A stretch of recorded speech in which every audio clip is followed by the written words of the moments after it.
Hi all, Sreelakshmi മാം ആണ്. നമ്മൾ ഇന്നത്തെ ക്ലാസ്സിൽ നമ്മൾ ഡിസ്കസ് ചെയ്യുന്നത് ഈസി ആയിട്ടുള്ള ടോപ്പിക് ആണെങ്കിൽ പോലും മിക്ക ആൾക്കാർക്ക് ഭയങ്കര കൺഫ്യൂഷൻ ആണ്, അല്ലെങ്കിൽ കുറച്ച് ടഫ് ആയിട്ട് ഫീൽ ചെയ്യുന്ന ഒരു ടോപ്പിക് ആണ്. ഏതാണ്? യെസ്, കെമിക്കൽ ഇക്വേഷൻ ബാലൻസ് ചെയ്യാനുള്ളത് അല്ലെ. 8ാം ക്ലാസ് മുതൽക്ക് 10ാം ക്ലാസ് ഹയർ ക്ലാസ്സസിലൊക്കെ നമുക്ക് എന്ത് ചെയ്യാനുണ്ട്? കെമിക്കൽ ഇക്വേഷൻ ബാലൻസ് ചെയ്യാനുണ്ട്. സത്യം പറയുകയാണെങ്കിൽ ഇറ്റ് ഈസ് വെരി ഈസി. 2 മിനിറ്റും വേണ്ട നമുക്ക് ഒരു കെമിക്കൽ ഇക്വേഷൻ ബാലൻസ് ചെയ്യാൻ വേണ്ടിയിട്ട്. പക്ഷെ നമ്മളത് കറക്റ്റ് ആയിട്ട് മനസ്സിലാക്കാത്തത് കൊണ്ട് മാത്രമാണ് കെമിക്കൽ ബാലൻസിങ് അല്ലെങ്കിൽ ഇക്വേഷൻ ബാലൻസിങ് നമുക്ക് അത്ര എളുപ്പമായിട്ട് ചെയ്യാൻ പറ്റാത്തത്. സോ ആദ്യം നിങ്ങൾ ചെയ്യേണ്ടത് എന്തൊക്കെ കാര്യങ്ങൾ ശ്രദ്ധിക്കണം എന്ന് നിങ്ങൾ മനസ്സിലാക്കി കഴിഞ്ഞാൽ പിന്നെ ബാലൻസിങ് ഒക്കെ നമുക്ക് ഈസി ആയിട്ട് ചെയ്യാടാം. സോ നമ്മൾ ആദ്യം ചെയ്യേണ്ടത് count the atoms on each side of A equation. ഒരു ഇക്വേഷൻ തന്നിട്ടുണ്ടെങ്കിൽ അതിന്റെ റിയാക്ടന്റ് സൈഡിലും പ്രൊഡക്റ്റ് സൈഡിലും എത്ര ആറ്റം ഉണ്ടെന്ന് കൗണ്ട് ചെയ്ത് നോക്കുക. നമ്മൾ എന്തിനാണ് ഒരു ഇക്വേഷൻ ബാലൻസ് ചെയ്യുന്നത്? റിയാക്ടന്റ് സൈഡിലും പ്രൊഡക്റ്റ് സൈഡിലും ആറ്റങ്ങളുടെ എണ്ണം ഈക്വൽ ആക്കാൻ വേണ്ടിയിട്ടാണ്. ഇവിടെ നോക്കിക്കേ, ഫസ്റ്റ് എക്സാമ്പിൾ എടുക്കുകയാണെ. റിയാക്ടന്റ് സൈഡിൽ ഒരു കാർബൺ ആണ്, പ്രൊഡക്റ്റ് സൈഡിലും എത്ര തന്നെയാണ്?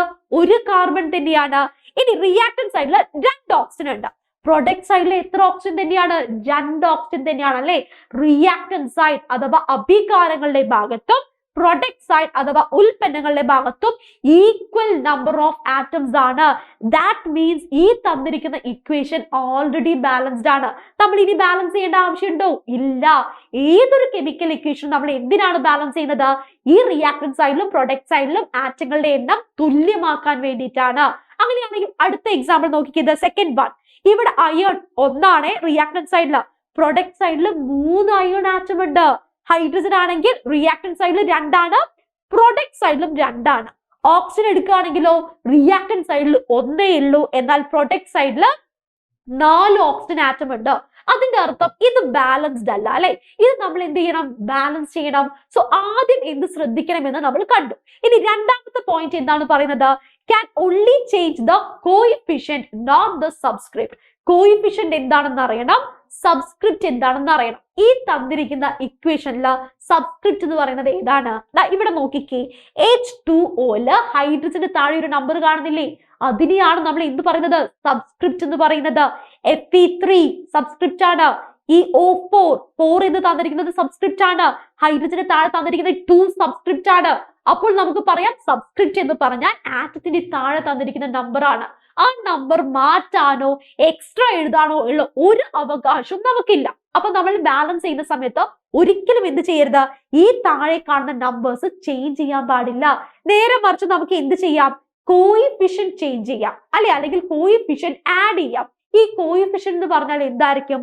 ഉദാഹരണത്തിന് പറയുകയാണെങ്കിൽ ഈ അയേണിന്റെ മുന്നിൽ നമ്മൾ ഒരു നമ്പർ എഴുതി, ആ മുന്നിലുള്ള നമ്പർ എന്താണ്? കോയിഫിഷ്യന്റ് ആണ്. ഈ തന്നിരിക്കുന്ന ഹൈഡ്രജന്റെ മുന്നിൽ ഞാൻ ഒരു നമ്പർ എഴുതി, ആ നമ്പർ എന്താണ്? കോയിഫിഷ്യന്റ് ആണ്. ഏതൊരു ആറ്റമോ അല്ലെങ്കിൽ ഗ്രൂപ്പ് ഓഫ് ആറ്റത്തിന്റെ മുന്നിൽ നമ്മൾ എഴുതുന്ന നമ്പറിനെയാണ് നമ്മൾ എന്ത് പറയുന്നത്? കോയിഫിഷ്യന്റ് എന്ന് പറയുന്നത്. സോ കോയിഫിഷ്യന്റ് നമുക്ക് ആഡ് ചെയ്യാനും മാറ്റാനും സാധിക്കുന്നു. രണ്ടാമത്തെ പോയിന്റ് കിട്ടി. മൂന്നാമത്തെ പോയിന്റ് എന്താണ്? Count poly atomic ion as 1 item. Poly atomic ion എന്താണെന്ന് അറിയണം അല്ലെ.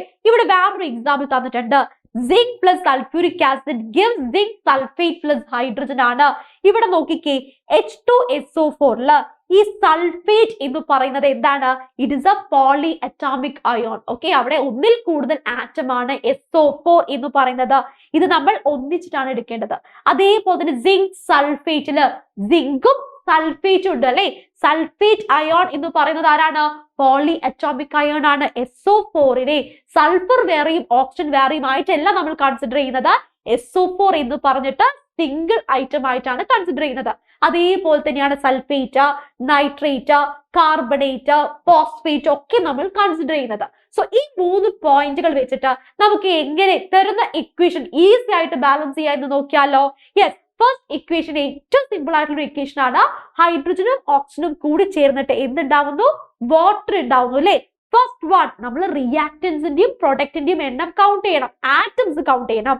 ഇവിടെ 2 ഹൈഡ്രജൻ ആണ്. ഇവിടെ എത്ര ഹൈഡ്രജൻ ആണ്? 2 ഹൈഡ്രജൻ തന്നെയാണ്. ഇവിടെ എത്രയാണ് ഓക്സിജൻ? 2 ഓക്സിജൻ ഉണ്ട്. എന്നാൽ ഇവിടെ ഒരു ഓക്സിജനേ ഉള്ളൂ അല്ലെ. അപ്പൊ റിയാക്ടന്റ് സൈഡും പ്രൊഡക്റ്റ് സൈഡും ഈക്വൽ ആക്കാൻ വേണ്ടിയിട്ട് ഞാൻ ഇവിടെ താഴെ 2 ഇട്ട് കൊടുക്കാൻ പാടുണ്ടോ? ഇല്ല. സബ്സ്ക്രിപ്റ്റ് നമ്മൾ തൊടാനേ പാടില്ല അല്ലെ. അപ്പൊ നമ്മൾ സെക്കൻഡ് പോയിന്റ് നമ്മൾ കണ്ടതാണ്. പകരം നമ്മൾ എന്താ ചെയ്യാം, കോയിഫിഷ്യന്റ് ആഡ് ചെയ്യാണ് ചെയ്യുന്നത്. സോ നമ്മൾ എന്ത് ചെയ്തു, ഇവിടെ 2 ഓക്സിജൻ ആറ്റം ഉള്ളത് കൊണ്ട് ഇവിടെ 2 ആക്കാൻ വേണ്ടിയിട്ട് H2O മുന്നിൽ നമ്മൾ 2 ഇട്ട് കൊടുത്തു. ഈ 2 എന്ന് പറയുന്നത് ഈ ഹൈഡ്രജനും അതുപോലെ തന്നെ ഈ ഓക്സിജനും ബാധകമാണ്. സോ നമുക്ക് എന്ത് കിട്ടി, O2 എന്ന് കിട്ടി അല്ലെ. പക്ഷെ ഇവിടെ ഹൈഡ്രജന് വ്യത്യാസം വന്നില്ലേ, ഹൈഡ്രജൻ എന്തായിട്ട് മാറി, 2 into 2 4 ഹൈഡ്രജൻ ആയിട്ട് മാറി. ഇവിടെ 4 ആക്കാൻ നമ്മൾ എന്താണ് ചെയ്യേണ്ടത്, യെസ്, ഈ പറഞ്ഞ H2 മുന്നിൽ ഒരു 2 ഇട്ട് കൊടുക്കുക. അപ്പോൾ എന്തായിട്ട് മാറി, ഹൈഡ്രജൻ 2 ആയിട്ട് മാറി. കെമിക്കൽ ഇക്വേഷൻസ് നിങ്ങൾക്ക് ഈസി ആയിട്ട് ബാലൻസ് ചെയ്യണമെങ്കിൽ ജസ്റ്റ് ഡു പ്രാക്ടീസ്. കുറച്ച് ഇക്വേഷൻസ് എടുക്കുക, അത് നിങ്ങൾ എന്ത് ചെയ്യുക, ബാലൻസ് ചെയ്തൊന്ന് പ്രാക്ടീസ് ചെയ്ത് നോക്കുക. നിങ്ങൾ 2-3 എക്സാമ്പിൾസ് നിങ്ങൾ അടുപ്പിച്ച് ചെയ്താൽ തന്നെ നിങ്ങൾക്ക് ഈസി ആയിട്ട് ചെയ്യാൻ പറ്റും കേട്ടോ. അപ്പൊ നമ്മൾ ഫസ്റ്റ് എക്സാമ്പിൾ കഴിഞ്ഞു. ഇനി രണ്ടാമത്തെ എക്സാമ്പിൾ നോക്കുകയാണ്.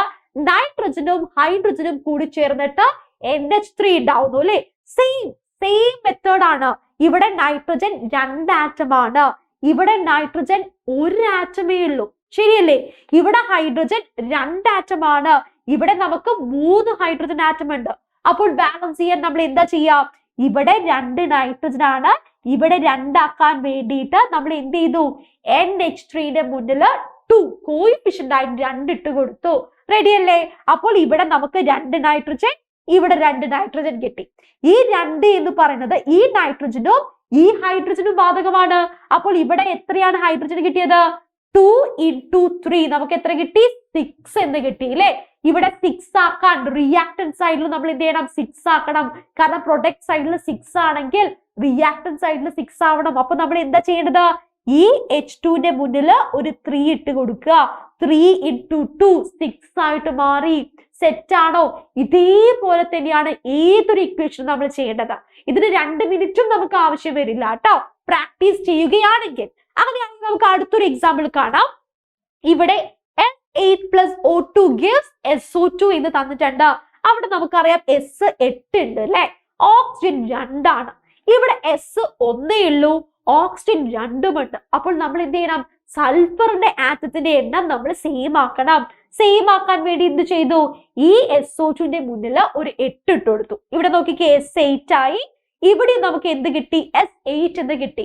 എന്നാൽ ഓക്സിജന്റെ എണ്ണത്തിന് വ്യത്യാസം വന്നോ, ഇവിടെ ഓക്സിജൻ നമുക്ക് എത്ര കിട്ടിയത്, 8 into 2 എത്രയാണ്, 16 എന്ന് ലഭിച്ചു അല്ലെ. 16 ഓക്സിജൻ ആറ്റം ഉണ്ട്. ഇവിടെ നമുക്ക് 16 ആക്കണമെങ്കിൽ നമ്മൾ എന്ത് ചെയ്യണം, 8 into 2 ചെയ്യണം അല്ലെ. അപ്പൊ നമുക്ക് ഇവിടെ എന്ത് വന്നു, 8 എന്ന് വന്നു. ഇവിടെ നമ്മൾ 8 കോയിഫിഷ്യന്റ് ആയിട്ട് ഇട്ടപ്പോൾ എന്ത് കിട്ടി, 8 into 2 16 എന്ന് കിട്ടി. ഇവിടെയും 16 ഓക്സിജൻ ആറ്റം തന്നെയാണ്. ക്ലിയർ ആണോ? നമ്മൾ ഓരോ ആറ്റത്തിനെ കൺസിഡർ ചെയ്തിട്ട് ബാലൻസ് ചെയ്യാണ് വേണ്ടത്. ഇനി അടുത്തൊരു എക്സാമ്പിൾ. യെസ്, ഇത് നിങ്ങൾ കാണുമ്പോൾ കുറച്ച് വലുതായിട്ട് ഫീൽ ചെയ്യെങ്കിലും സിമ്പിൾ ആണ്. നോക്കിക്കേ, അയൺ നമുക്ക് റിയാക്ടന്റ് സൈഡിൽ ഒരു ആറ്റമേ ഉള്ളൂ. നേരെ മറിച്ച് നമ്മുടെ പ്രൊഡക്റ്റ് സൈഡിൽ 3 ആറ്റം ഉണ്ട് അല്ലെ. Fe3 ആണ്. റിയാക്ടന്റ് സൈഡിൽ ഹൈഡ്രജൻ 2 ആണ്, പ്രൊഡക്റ്റ് സൈഡിൽ ഹൈഡ്രജൻ 2 ആണ്. റിയാക്ടന്റ് സൈഡിൽ ഒരു ഓക്സിജനേ ഉള്ളൂ. എന്നാൽ ഇവിടെ നമുക്ക് എത്ര ഓക്സിജൻ ഉണ്ട്, 4 ഓക്സിജൻ ഉണ്ട്. അപ്പൊ നമ്മൾ എന്ത് ചെയ്യണം, ഇവിടെ 3 അയൺ ആറ്റം ഉള്ളത് കൊണ്ട് തന്നെ നമ്മൾ എന്ത് ചെയ്യുന്നു, ഇവിടെ 3 കൊണ്ട് അയൺ ആറ്റത്തിനെ മൾട്ടിപ്ലൈ ചെയ്യുന്നു. 3Fe എന്ന് എഴുതുന്നു. ഇവിടെയും 3 ആറ്റമായി, ഇവിടെയും 3 ആറ്റമായി. ഇനി ചെയ്യേണ്ടത്, ഇവിടെ ഓക്സിജൻ നമുക്ക് 4 ഉണ്ട് അല്ലെ, 4 ഓക്സിജൻ ആറ്റം ഉണ്ട്. അപ്പൊ നമ്മൾ എന്ത് ചെയ്യണം, ഇവിടെ 4 ഓക്സിജൻ റിയാക്ടന്റ് സൈഡിൽ 4 ഓക്സിജൻ ആറ്റം ആക്കാൻ വേണ്ടിയിട്ട് H2O നമ്മൾ 4 കൊണ്ട് മൾട്ടിപ്ലൈ ചെയ്തു. ഈ 4 എന്ന് പറയുന്നത് ഈ ഹൈഡ്രജനും ഓക്സിജനും ബാധകമാണ്. അപ്പൊ റിയാക്ടന്റ് സൈഡിൽ 4 ഓക്സിജൻ ആയി, പ്രൊഡക്റ്റ് സൈഡിലും 4 ഓക്സിജൻ ആയി. ഇനി എന്താണ് ചെയ്യേണ്ടത്, ഹൈഡ്രജന്റെ എണ്ണം നോക്കണം അല്ലെ. ഇവിടെ ഹൈഡ്രജന്റെ എണ്ണം എന്തായിട്ട് മാറി, 4 into 2 8 ആയിട്ട് മാറി. ഇവിടെ 2 ഉള്ളൂ. അപ്പോൾ അത് 8 ആക്കണമെങ്കിൽ നമ്മൾ എന്ത് ചെയ്യണം, ഇവിടെ നമ്മൾ 4 കൊണ്ട് ഗുണിക്കണം. ശരിയല്ലേ? നിങ്ങളൊന്ന് ജസ്റ്റ് ഒന്ന് നോക്കിക്കേ. ഇവിടെ റിയാക്ടന്റ് സൈഡിൽ 3Fe നിങ്ങളുടെ റിയാക്ടന്റ് സൈഡിൽ 8 ഹൈഡ്രജൻ 8 ഹൈഡ്രജൻ, റിയാക്ടന്റ് സൈഡിൽ 4 ഓക്സിജൻ 4 ഓക്സിജൻ. ക്ലിയർ അല്ലേ? ഇതുപോലെ തന്നെയാണ് ഏതൊരു എക്സാമ്പിൾ ചെയ്യേണ്ടത്. വലുപ്പം കണ്ടിട്ട് നിങ്ങൾ എന്ത് ചെയ്യരുത്, ടഫ് ആണെന്ന് ഒരിക്കലും വിചാരിക്കരുത്. ജസ്റ്റ് ഒന്ന് നിങ്ങൾ പ്രാക്ടീസ് ചെയ്താൽ തന്നെ ഈസി ആയിട്ട് എഴുതാം. ഇനി അവസാനത്തെ ഒരു പ്രോബ്ലം കൂടി ചെയ്ത് നോക്കാം. Yes, CaSO4 plus NaNO3 gives CaNO3 twice plus Na2SO4. Yes, ഇത് നമ്മൾ പറഞ്ഞു. നമ്മൾ എന്ത് ചെയ്യണം? ഈ തന്നിരിക്കുന്ന ആൾക്കാരെ നമ്മൾ സിംഗിൾ ഐറ്റം ആയിട്ട് നമ്മൾ കൺസിഡർ ചെയ്യണം അല്ലെ. ഇവിടെ ഒരു കാൽഷ്യമാണ്, ഇവിടെയും ഒരു കാൽഷ്യമാണ്. ഇവിടെ SO4 ഒന്നാണ്, ഇവിടെയും SO4 ഒന്നാണ്. ഇവിടെ സോഡിയം ഒന്നാണ്. എന്നാൽ ഇവിടെ എത്ര സോഡിയം ഉണ്ട്? 2 സോഡിയം Na2 എന്ന് തന്നിട്ടുണ്ട് അല്ലെ. അപ്പൊ നമ്മൾ എന്ത് ചെയ്യണം? ഈ സോഡിയത്തിനെ 2 ആക്കി മാറ്റാൻ വേണ്ടിയിട്ട് നമ്മൾ ഇതിന്റെ മുന്നിൽ 2 എന്നിട്ട് കൊടുക്കുന്നു. ഇനി നോക്കിക്കേ, നമ്മുടെ നൈട്രേറ്റ് പ്രൊഡക്റ്റ് സൈഡില് ഇവിടെ 2 അല്ലേ? നൈട്രേറ്റ് ബ്രാക്കറ്റിന്റെ താഴെ 2 എന്ന് പറഞ്ഞാൽ അവിടെ 2 നൈട്രേറ്റ് ഉണ്ടെന്നാണ് അർത്ഥം. NO3 ട്വൈസ് ആണ്. ഇവിടെ എത്ര NO3 ഉണ്ട്? ഒന്നാണോ? അല്ല. കാരണം ഈ 2 എന്ന് പറയുന്നത് ആ സോഡിയത്തിനും ബാധകമാണ്, ഈ NO3ക്കും ബാധകമാണ്. സോ ഇവിടെ നമുക്ക് എന്ത് കിട്ടി? റിയാക്ടന്റ് സൈഡിലും പ്രൊഡക്റ്റ് സൈഡിലും 2NO3, 2 നൈട്രേറ്റ് അയോൺ ഉണ്ടെന്നാണ് അർത്ഥം. ഇത്രയാണ് നമുക്ക് ചെയ്യാനുള്ളത്. ഇതുപോലെ നിങ്ങൾ എന്ത് ചെയ്യുക? കൂടുതൽ നിങ്ങൾ ഇക്വേഷൻസ് എടുക്കുക. നിങ്ങളുടെ ടെക്സ്റ്റ് ബുക്കിൽ ഒരുപാട് സിമ്പിൾ, അതേപോലെ തന്നെ കുറച്ച് നല്ല ഇക്വേഷൻസ് തന്നിട്ടുണ്ടാവും. അതെല്ലാം നിങ്ങൾ എന്ത് ചെയ്യുക? ബാലൻസ് ചെയ്യാൻ ട്രൈ ചെയ്യുക. സോ ഈ ഒരു ക്ലാസ് നിങ്ങൾക്ക് ഹെൽപ്ഫുൾ ആണെന്ന് വിചാരിക്കുന്നു. ക്ലിയർ ആണ്, ബാലൻസിങ് നിങ്ങൾക്ക് മനസ്സിലായെന്ന് വിചാരിക്കുന്നു. നിങ്ങളുടെ വാല്യുബിൾ കമന്റ്സ് നിങ്ങൾ തീർച്ചയായിട്ടും എന്ത് ചെയ്യണം? നമ്മുടെ കമന്റ് ബോക്സിൽ നിങ്ങൾ കമന്റ് ചെയ്യേണ്ടതാണ്. ബൈ, നമുക്ക് ഇനിയുള്ള വീഡിയോസിൽ കാണാം.